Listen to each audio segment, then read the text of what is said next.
할렐루야. 네, 오늘도 우리 아버지 하나님의 크고 놀라우신 그 은혜와 사랑이 여러분과 여러분 가정에 충만하시기를 주님의 이름으로 축원합니다. 우리 이선옥 권사님이 따님 이렇게 보호하시고 또 간호도 해주시고 보살펴 주시느라고 오랫동안 또 부산에 내려갔다 오셨습니다. 잘 다녀오셨고 또 수술도 잘 끝났다고 합니다. 예, 계속 기도해 주시고 또 우리 한명래 권사님도 오랜만에 또 함께 예배드리십니다. 우리 김명원 장로님 잘 퇴원하셨고요. 수술도 잘 끝나고 지금 좀 빠른 속도로 회복 중이라고 합니다. 이돈영 집사님도 수술 잘 마치시고 지금 또 잘 회복 중에 계십니다. 계속 기도해 주시기 바라고요. 우리 지난주에 또 우리 전풍식 집사님께서 여기 안양 문화원장 취임한 지 1년 되셨어요. 코로나 때문에 중간부터는 이렇게 많은 일들을 하고 싶어도 못 하셨지만 또 남은 임기까지도 또 잘 감당하셔서 우리 안양 시내에 또 문화원 활동으로 인하여서 또 주님의 영광이 드러날 수 있도록 또 기도해 주시면 감사하겠습니다. 우리가 어떤 목표를 가지고 있을 때 있겠죠. 어때요? 사업에서도 목표가 있겠고 또 공부를 하는 학생들도 목표가 있고 또 우리가 살아가는 그 삶의 목표가 있습니다. 근데 목표가 있다고 해서 그 목표가 그냥 이루어지는 것이 아니죠. 노력이 필요합니다. 저희 집 막내 아들이 노는 걸 참 좋아하죠. 남자애들이고 그러니까 아주 노는 거 좋아합니다. 공부하는 거 별로 안 좋아하죠. 근데 꿈이 하나 있습니다. 사육사가 되는 게 꿈입니다. 자, 사육사가 뭐 하는 건지 아니? 뭐 개 한 10마리 정도 키우고 고양이 몇 마리 같이 키우면 참 좋겠어요. 이렇게 얘기를 합니다. 개 기르고 고양이 기르는 게 사육사라는 역할이라고 생각을 하고 있나 봐요. 제가 그래서 아니다. 사육사 되려면 너 얼마나 공부 열심히 해야 되는 줄 아냐? 너 사육사 아무나 되는 거 아니다. 너 사육사 되려면 정말 그 의사 선생님만큼 공부를 열심히 해서 동물에 대해서 아주 정확하게 알고 있어야 된다고, 막 동물이 병나면은 사육사가 다 고치는 거라고 이렇게 얘기를 해서 공부를 열심히 해서 좋은 그 대학에 있는 수의학과에 들어가야 되는 거야, 막 이렇게 제가 겁을 주고 공부를 해야 된다고 막 강조를 하고 있습니다. 어떤 일이든지 자기가 꿈을 갖고 목표를 갖고 있으면 아무것도 안 해서는 아무것도 안 되는 거죠. 목표를 가지고 있으면 노력해야 이루어지는 것이 아니겠느냐라는 것입니다. 교회도 마찬가지죠. 교회를 이야기할 때 사도 바울께서는 우리 모든 믿는 성도들의 목표가 바로 예수 그리스도의 장성한 분량까지 충만하게 이르는 것이다 라고 말씀하고 있습니다. 오늘 본문 여러분들께서 수없이 많이 보신 말씀이겠지만, 그러면 우리가 정말 예수님의 장성한 분량까지 자라나기 위해서 혹은 예수님을 닮아가기 위해서 지난주에 여러분들께서 어떤 일을 하셨습니까? 라고 물어보면 아마 쉽게 대답하시는 분들이 없을지도 모르겠습니다. 그러니까 무언가 예수님을 닮기 위해서 내가 뭔가 노력을 해야 되는데 어떻게 노력해야 되는지 잘 모른다라는 것이죠. 또 좀 막연한 면도 있습니다. 그리고 또 예수님을 닮아가는 데까지, 예수님의 장성하신 분량까지 자라나는 데 있어서는 우리 혼자 힘으로는 나 혼자 그냥 잘해야지 한다고 또 되는 것이 아닙니다. 이것은 왜냐하면 관계 속에서 일어나는 일이기 때문에 사도 바울께서도 교회인 우리 모두가 함께 그리스도 예수를 믿는 것과 아는 것에 하나가 되어야 한다라고 말합니다. 믿는 것도 하나님과의 관계 속에서 일어나는 것이죠. 우리가 소망한다라는 말하고 희망을 갖는다 말을 하고 그 다음에 또 긍정적인 생각을 한다라는 말을 자주 사용하는데, 세 가지가 어떻게 보면 다 조금씩 다른 말입니다. 긍정적인 생각은 그냥 막연하게 목표 없이 그냥 긍정적이면 되지 않겠느냐, 이런 것을 얘기하는 것이고, 희망은 눈앞에 보이는 것, 눈에 보이는 것을 얘기합니다.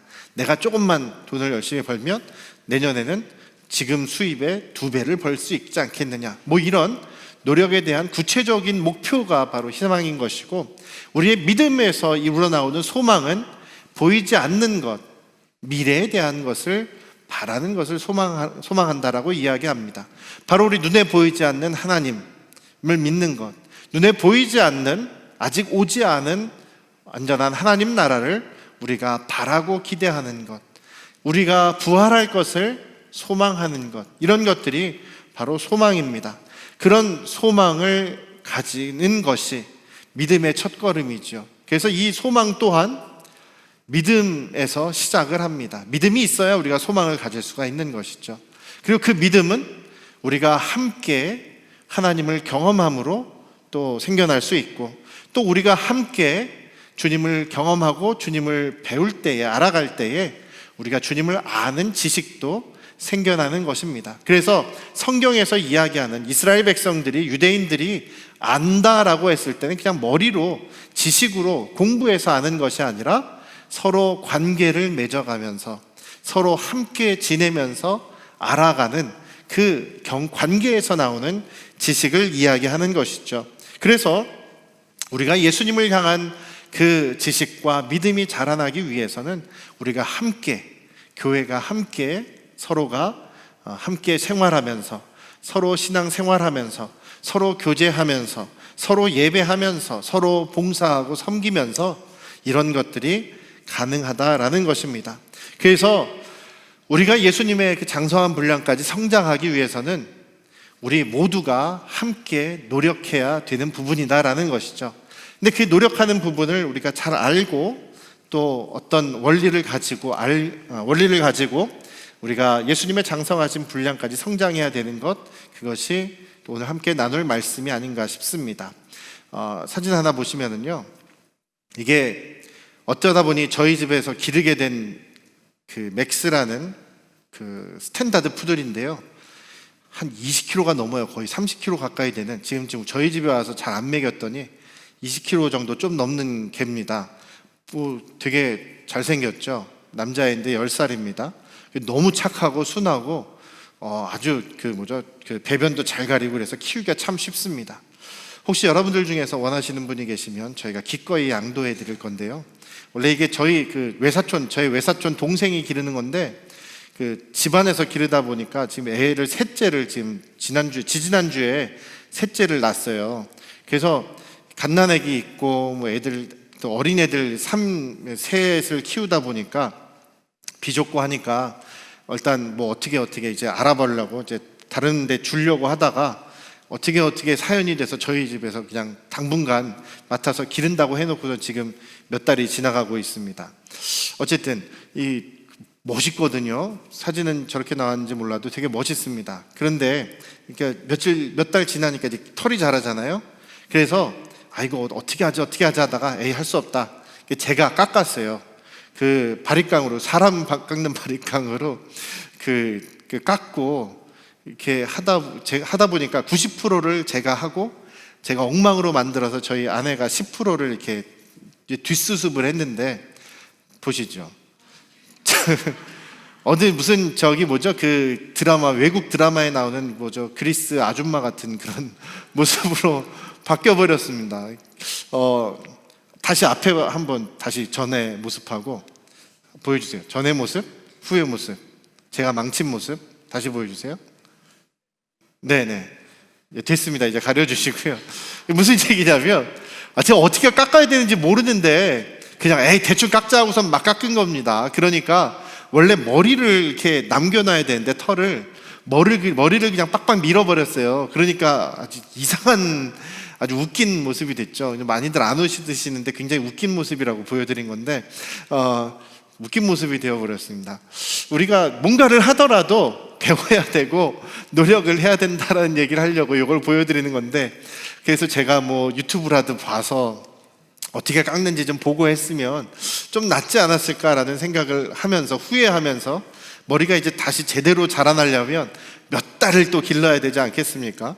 그걸 후회하면서 여러분에게 말씀드리는 겁니다. 우리가 주님의 몸으로서 장성한 분량까지 자라나려면 노력해야 되는 것이죠. 예수님 닮아가려면 노력해야 되는 겁니다. 어떤 경우에 가끔 그런 얘기를 듣는 경우가 있습니다. 우리 교회에서 들은 얘기는 아닌데, 어떤 성도님이 저는 원래 생긴 게 이래요, 저는 원래 성격이 이래요, 그냥 내버려 주세요, 그러면서 다른 사람에게 상처 주는 말도 하고 말을 막 하시는 분이 계시거든요. 그런데 자기는 바꿀 생각이 없다는 거예요. 그냥 저는 이렇게 살아왔으니까 앞으로 이렇게 살겠다고. 그럼 제가 할 말이 없는 거예요. 그래요? 그냥 그렇게 살다 가세요. 이렇게 말할 수도 없는 거 아닙니까? 우리의 목표는, 그래서 우리의 목표가 뭡니까? 예수님 믿는 사람의 목표가 뭡니까? 예수님 닮아가는 거 아닙니까? 예수님 닮아가는 모습은 우리가 하고 싶은 얘기라고 해서 다 하는 게 아니고, 화난다고 해서 막 화내는 게 아니고, 어떤 누군가의 잘못된 얘기를 들었어도 우리가 웬만하면 이렇게 이해하고 한 번 더 확인해보고, 또 허물이 있다면 또 용서해주고, 뭐 이런 것들이 저희가 해야 될 일 아닙니까? 이런 얘기를 한 적이 있는데, 때때로 저는 아무런 노력을 안 하겠습니다. 제가 기분 나쁜 일 있을 때 막 내 마음대로 하면서도 저는 안 고칠 겁니다, 이렇게 얘기하시는 분들은 신앙이 없는 거죠. 예수님을 우리의 주인으로 모시고 있다면 예수님께서 뭐라고 말씀하시겠느냐? 조금만 참지, 조금만 더 친절하지, 이런 얘기를 하시지 않겠느냐 이거죠. 그래서 우리의 신앙생활도 노력이 필요합니다. 어떤 노력을 해야 되느냐? 첫 번째로 우리 교회가 함께 그리스도를 향해 자라가야 한다라는 것입니다. 교회가 예수님의 장성한 분량까지 자라나기 위해서는 우리 교회가, 우리 한 몸인 우리 안양 성도교회 가족들, 공동체가 그리스도를 향해서 자라가야 한다는 것이죠. 저나 여러분들이나 각 사람들이 가지고 있는 그런 독특한 면이 있습니다. 이것을 성격이라 그러죠. 그런 우리의 독특한 특징을 성격이라고 합니다. 아유, 저 사람 성격 있네 할 때 참 저 사람의 특수한 그런 기질이 있구나라는 얘기를 할 때 성격이라는 말을 사용하죠. 개인의 성격이 있고 다르듯이 또 교회 공동체, 우리 개인들이 모인 교회 공동체도 성격을 가지고 있습니다. 그럼 우리 교회는 어떤 성격으로 드러나야 된다고요? 예수님의 성격으로 드러나야 된다라는 것입니다. 그래서 우리는 하나가 된 교회 공동체로서 우리의 성장의 목표는 바로 예수님의 뜻을 이루고 그분의 형상을 만들어서 드러내는 것이 바로 우리의 성장의 목표다라는 것입니다. 근데 그것을 나 혼자만 노력한다고 해서 되는 것이 아니라 우리가 함께 노력해야 한다라는 것이죠. 그래서 사도 바울께서도 우리가 함께 하나가 돼서 그 그리스도의 장성한 분량까지 이른다라고 말씀하십니다. 우리가 하나가 된, 아는 것과 믿는 것에 하나가 되고 우리가 함께 교회가 이 일을 감당해야 된다라고 말씀하고 계십니다. 근데 이것이 쉽지가 않습니다. 쉽지가 않습니다. 나 혼자 노력하는 거라면 혼자만 어디 틀어박혀서 하면 될 텐데, 우리는 교회로서 함께 자라나야 되기 때문에 서로 만나야 되고 부딪혀야 되고 때때로 갈등해야 되고 그것을 조절해야 되고 용서해야 되고 사랑해야 되고 품어야 되고, 전부 다 혼자서는 할 수 없는 일이죠. 함께 해야 되는 일이죠. 그래서 이것이 얼마나 힘든지 사도 바울께서 갈라디아 교회 성도들에게 이런 말씀을 했습니다. 갈라디아서 4장 19절에서 나의 자녀들아, 너희 속에 그리스도의 형상을 이룰 때까지 다시 너희를 위하여 해산하는 수고를 한다. 내가, 사도 바울께서도 그 그리스도의 교회인 갈라디아 성도들이 예수님의 형상을 이루기까지 자신도 그것을 돕기 위해서 해산하는 고통과 같은 고통을 한다라고 말씀하고 계십니다. 그러니까 우리가 이런 고통을 피하면 안 된다는 거죠. 때때로 관계 속에서 저 사람 꼴 보기 싫으니까 나는 예배만 참석하고 저 사람 인사도 안 할 거야, 못 본 채 할 거야, 뭐 이런다면 이거는 해산하는 고통이 아니지요. 고통스럽지만 우리가 부딪히고 만나고 이야기하고 인사하고 사랑하고 품어주면서 우리가 주님의 형상을 드러내야 된다. 마치 산모가 진통을 하고 아이를 낳는 것 같이 그렇게 힘들고 어려운 과정을 겪어야 한다라고 말씀하고 계십니다. 물론 우리 남자분들은 그런 경험을 해산의 고통을 잘 경험을 당연히 못 하시죠. 가끔 가다가 그런 분들이 계시는데, 그 결석이 생겨가지고 특히 요로결석이 생기신 분들은 정말 고통스러워서 자다가도 떼굴떼굴 구르시고 하면서 그 산모의 고통을 조금 경험한다, 이렇게 얘기하시는 분들이 있기도 합니다만, 근데 그게 어떻게 비교 가능하겠습니까? 산모의 고통은 저희들 정말 알 수가 없는 것이죠. 너무나 고통스럽다는 것은 저희들이 짐작만 할 수 있는 것이죠.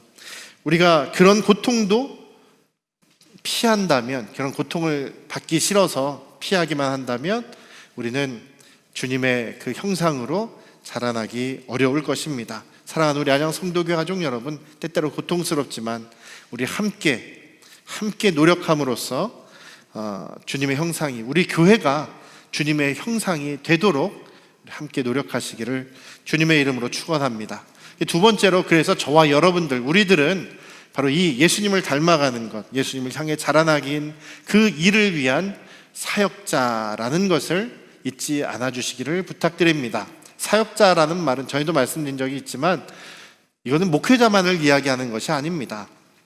원래 그 사역이라는 말의 뜻이요, 사역이라는 말이 섬긴다라는 뜻입니다. 우리 성경에서 이야기하는 사역은 섬기는 일을 이야기합니다.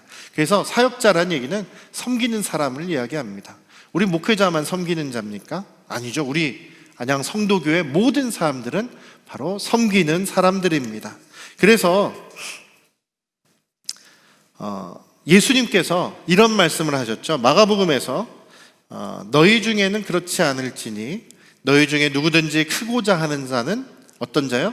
너희를 섬기는 자가 되고, 그리고 너희 중에 누구든지 으뜸이 되고자 하는 자는 모든 사람의 종이 되어야 하리라. 여기서 섬기는 자라고 할 때 그 섬긴다라는 것이 바로 사역한다라는 이야기입니다. 그래서 우리는 모두 다 섬기는 사람이다라는 이야기입니다.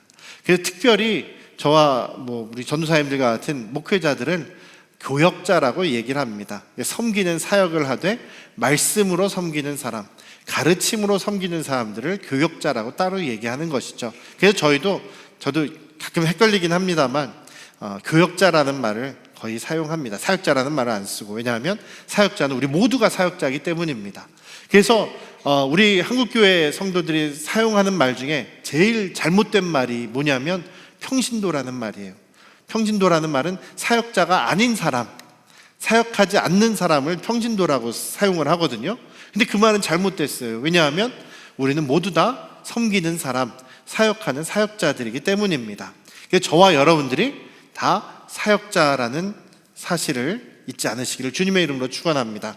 한번 따라해 보시겠습니다. 나는 사역자다. 나는 섬기는 자다.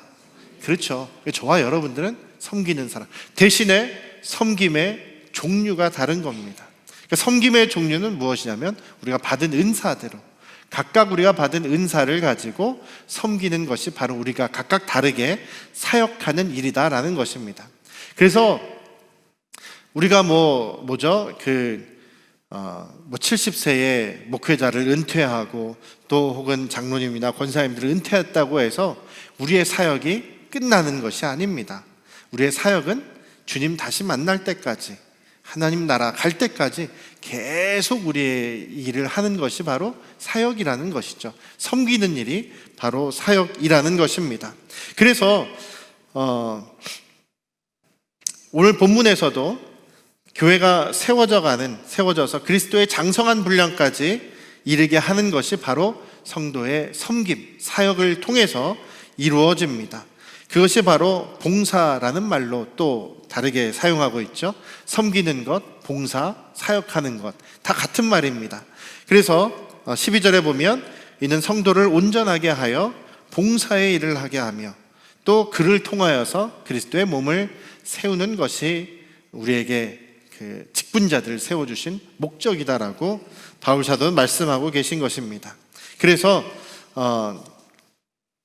우리는 사역자라는 생각을, 우리는 섬기는 사람이라는 생각을 늘 잊지 않으시기를 주님의 이름으로 축원합니다.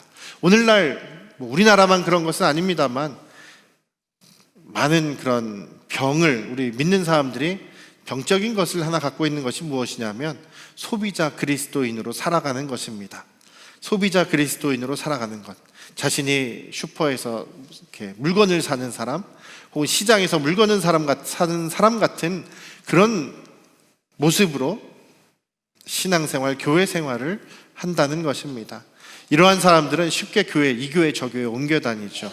또 흡사 시장에서 물건을 구입하고 마음에 안 들면 그냥 다시 반납하듯이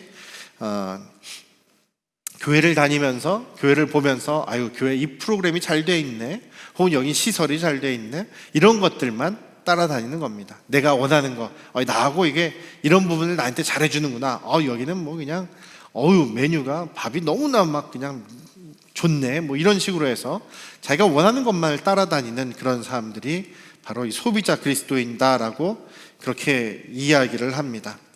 그런데 한참을 찾다가 이제 어느 정도 자기하고 맞으면 여긴 내 마음에 든다 그러면은 또 당분간 정착을 하는데, 그러다가 또 자기 마음에 안 들면 금방 또 옮겨가게 되죠. 그래서 요즘에 교회를 개척하는 그런 목사님들이 참 힘들어 하더라고요. 교회에 이렇게 오시는 분들이 교회 보고서는 여기 뭐 무슨 프로그램도 마음에 안 들고 뭐 시설도 잘 안 돼 있고 그러다고 이렇게 잠깐 왔다가 가는 거예요. 여기 있으면은 내가 또 많은 일을 하고 헌신해야 되고 할 일이 너무나 많네, 여기 있을 수 없다 그러고 가고, 또 어떤 경우는 어떤 경우에는 이제 개척교회에도 여러 다른 교회에서 뭐 상처를 받는다거나 혹은 싸우고 나와서 문제를 일으키고 나와서 그냥 다른 교회 찾다가 들어오는 사람들도 있거든요. 그러면 내가 전에 있던 교회에서는 막 이런 대접을 받고 이런 대우를 받았는데 여기는 그런 대우가 없다 그러고 또 막 목사님 공격하고 나가고 뭐 이런 식이 많아서 개척교회들이 참 힘듭니다. 요즘 더군다나 그 코로나 때문에 더 모이기도 힘든 판국이라서, 그래서 총회에도 그렇고 몇몇 교회들이, 우리 교회도 그렇고 지방에서도 그런 개척교회들이 임대료 내는 것을 이렇게 보조한 적도 있습니다만, 그런 소비자적인 마음으로 섬김이 없는 그런 교회를 찾아다니는 분들이 많은 것이 문제인 것이죠. 우리는 그런 분들이 안 계십니다만, 우리가 하나님께서 우리에게 너에게 꼭 맞는 교회를 찾아가라 이렇게 말씀하지 않으셨습니다. 물론 처음에 교회를 정할 때는 그것도 굉장히 중요합니다만, 나와 닮은 교회를 만들어라 라고 예수 그리스도께서 말씀하십니다. 우리가 교회는 그래서 예수님을 닮은 교회가 되어가는 것이지, 그렇게 된 교회를 찾아가면 그렇게 된 교회도, 완전하게 된 교회도 없습니다만, 우리가 교회를 주님을 닮은 교회로 만들어가기 위해서 노력하는 것이 중요하다라는 것입니다. 그래서 저와 여러분들 그것을 위해서 섬기는 사람, 사역하는 사람이라는 사실을 잊지 않으시기를 주님의 이름으로 축원합니다. 그래서 우리 직분자들은 모두 성도님들이 사역하도록 돕는 일을 하는 것입니다. 사역하도록 돕는 일을 하는 것이 바로 특별히 우리 교역자들이 해야 되는 일이고, 특별히 우리 직분 맡으신 분들이 서로 섬기고 서로 더 사역하도록 돕는 일을 감당해야 된다라는 것입니다. 11절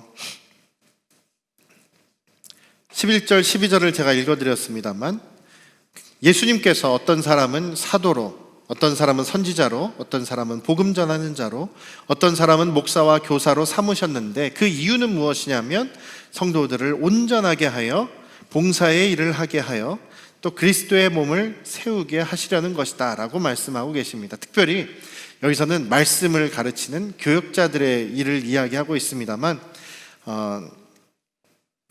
여기서 성도님들을 온전하게 한다라는 것이 중요한데요, 이 온전하게 한다라는 것이 뭘까요? 온전하게 한다라는 말이 성경적으로는 어떤 말씀이냐면, 마가복음의 1장에 보면은요, 예수님께서 길을 가시다가 세베대의 아들 요한과 야고보가 그물을 깁는 그런 장면이 나옵니다. 그물을 수선하는 장면이 나옵니다. 구멍 나고 헤어지고 이렇게 약해져 있는 그물을 수선해서 다시 이제 고기 잡는 일에 쓰려고 그물을 수선하는 장면이 나오는데, 바로 그 장면, 구멍 난 그물을 다시 기워서 원래대로 만드는 그것을 바로 온전하게 한다라고 이야기합니다. 그러니까 그물을 깁는 그 단어가 바로 온전하게 한다라는 단어인 것입니다. 그래서 그물이 제대로 쓰일 수 있도록, 사람이 제대로 된 역할을 할 수 있도록 온전하게 기워서 만드는 것, 그것이 바로 직분자들이 해야 되는 일이다. 우리가 서로를 도와가며 해야 되는 일이다라는 것입니다. 섬기도록, 봉사하도록 우리가 서로 도와야 한다라는 것이죠. 그림을 하나 볼 텐데요, 옛날에 가끔 가다가 이렇게 좀 제가 보는 그 무한도전이라는 그런 프로가 있었습니다. 거기에서 조정 특집이라는 걸 했었던 적이 있는데, 그 코미디언 개그맨이죠, 이분들이, 예능인들이 조정을 배워가지고 조정 대회에 나가는 거예요. 조정이라는 게 저렇게 긴 그런 배를 몇 명입니까? 한 8명이 노를 젓고 앞에 있는 사람이 이제 구령을 붙이고 명령을 내리는 거 아니겠습니까? 근데 저게 생각보다 너무 어렵더라고요. 저는 직접 해보진 않고, 저는 4명이 타는 카누를 해본 적이 있습니다만 그것도 어려운데, 4명이 마음을 맞추고 호흡을 맞추고 노젓는 빠르기를 맞추는 게 어려운데, 저 8명이 그 앞에 지휘에 맞춰서 해나간다는 것이 너무나 어렵더라고요. 네, 다시 돌려주시면, 어떤 원리가 있습니까? 한 마음이 돼서 함께 노를 져야 되고, 한 방향으로 노를 져야 되고, 또 속도도 맞춰야 되고, 명령에도 따라야 되고, 이런 여러 가지 노를 젓는 원리가 있지 않습니까? 그 안에 지켜야 될 규칙도 있고요. 마치 이런 것들이 바로 우리 교회에서도 일어나는 일들이다라고 생각을 합니다. 우리가 예수님을 닮고 예수님에게 장성한 부분까지 우리 교회가 함께, 저와 여러분이 자라나기 위해서 노력해야 되는데, 나 개인만 혼자만 해서는 되는 게 아니고, 우리가 함께, 마치 우리가 한 배를 타고 있는 조정 선수와 같이 이렇게 함께 노력하며 세워져 나가는 것이 중요하다라는 것이죠. 우리가 가진 은사들로서 주님을 세워가기 위해서 노력해 나가는 저희들의 모습이 되어야 한다라고 생각합니다. 우리가 부분적으로, 우리는 다 불완전하기 때문에 서로가 함께 연합하게 되면, 함께 힘을 합칠 때야만이 우리가 온전한 예수님의 몸으로 세워져 나갈 수 있다는 것입니다. 그래서 그것을 위해서 가장 중요한 것이, 오늘도 강조합니다만, 사랑이라는 것입니다. 15절 16절에서 오직 사랑 안에서 해라, 사랑 안에서 거짓 말고 참된 일을 하고, 또 사랑 안에서 주님의 몸을 자라나게 해야 한다라고 말씀하고 있습니다. 우리의 불완전함을 가려서 한 몸이 되게 하는 것, 바로 사랑이고, 노력하는 것, 그리고 서로 격려하고 섬겨가는 것을 이야기합니다. 오늘도 우리가 이 말씀을 붙잡고 또 한 주간 또한 살아가실 때에 교회를 생각하시면서 서로 사랑을 위해서, 서로 섬김을 위해서 기도하고 노력하시는 우리 안양 성도교회 가족들 되시기를 주님의 이름으로 축원합니다. 같이 기도하시겠습니다. 아버지 하나님, 우리 안양 성도교회 가족들이 한 몸을 이루어서 예수 그리스도의 몸으로서 온전하게 사역하는, 섬기는 사람들이 되기를 원합니다. 우리 부족하지만 성령께서 부족한 부분들을 채워주시고 또 역사하여 주셔서 정말 우리가 주님의 형상을 드러내는 안양 성도 교회가 되게 하여 주시옵소서. 그것을 위해서 주님의 사랑이 우리 안에 충만케 하시고, 서로를 돕고 섬기는 그 섬김의 모습이, 사역자로서의 모습이 우리의 삶 속에서 너무나 충만하게 드러나도록 역사하여 주시옵소서. 이제는 우리를 죄에서 구원하신 예수 그리스도의 은혜와